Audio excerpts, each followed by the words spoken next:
What's up, guys? We are back with the Caribbean Entrepreneur Series. This is episode 3.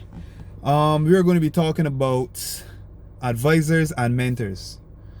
One of the problems that I see throughout the Caribbean with entrepreneurs is that when you say you have an advisor or a mentor, you have a person that may be a fellow entrepreneur advising you, or you may have a person that is in a senior management position in a business that's advising you.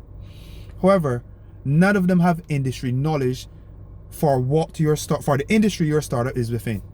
For example, MedRegis is in health technology. Your startup may be in fintech, maybe in edutech, or any other industry.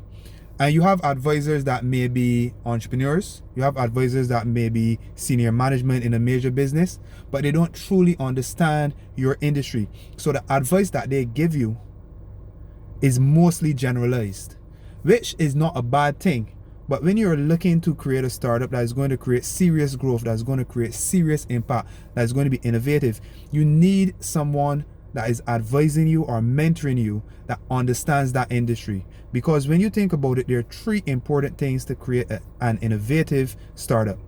That is the problem, the solution, and the value.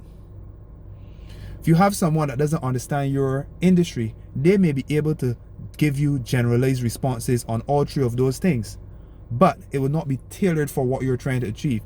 When you have someone that understands the industry, that is in the industry, who, whether it may be their entrepreneur or they work for a business that is in the industry, they have the experience, and they have the know-how, and they have the network, which is also crucial. They have the network that can help you grow and help you understand where you need to go as a startup, what the problems currently are, how not to recreate those problems with the solution you are bringing, and how to bring added value to your customers, what value is missing and what value can be added.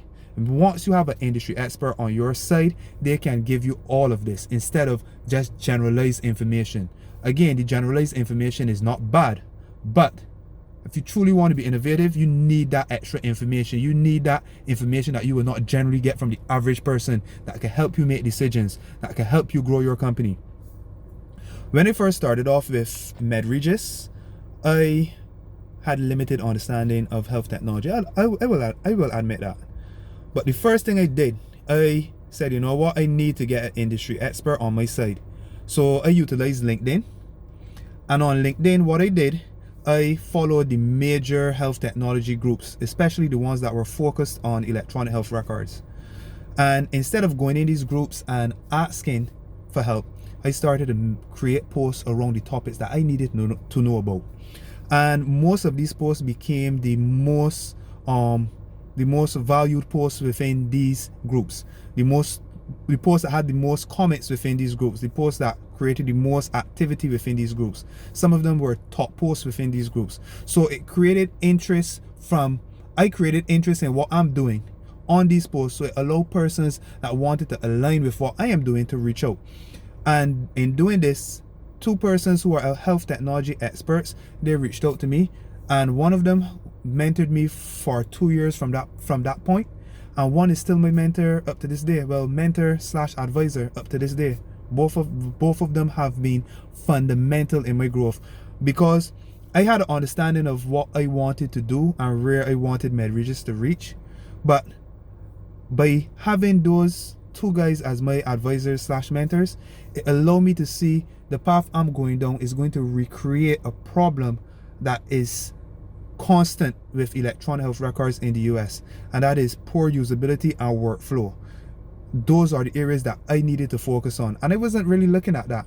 I didn't even realize that those were major problems. I was more focused on creating a solution that can come to market. But in analyzing what they were saying, I realized that yes, you may create a solution, but are you truly solving what the current problem is? Do you want to recreate the current problem within the market? And I would have never had that advice and know-how if my main focus was just to have someone that has entrepreneurial or business knowledge to mentor me. I had to find somebody that was in the industry and understand where the downfalls are and what I needed to do. Because in creating an application, it is expensive. I can tell you that creating a tech business is expensive. You want to limit your mistakes as much as possible. You don't want to spend a whole set of money, then to realize, you know what, this is not going to work, because it creates a problem that is already there. The industry already realized this is a problem, so when they go and show this product to potential clients, this is the first thing they're going to point out. When you have an industry leader on your side, all of these things can be avoided, and you could bring clarity to what you want to do and streamline your development with your application, and also streamline how you approach your clients, because obviously you will have a solution now that is more tailored to what is needed in the market. So your approach to your clients will be where you are now adding value, where you have solved that problem instead of rehashing that problem. So in closing, finding mentors / advisors is great. I'm not bashing having a mentor or advisor that is not industry specific towards what you're doing, but you need an industry specific advisor or mentor guiding you, because they are going to have the knowledge to see the problems that you cannot see, and that will fast track your success as an entrepreneur launching a startup. Thank you.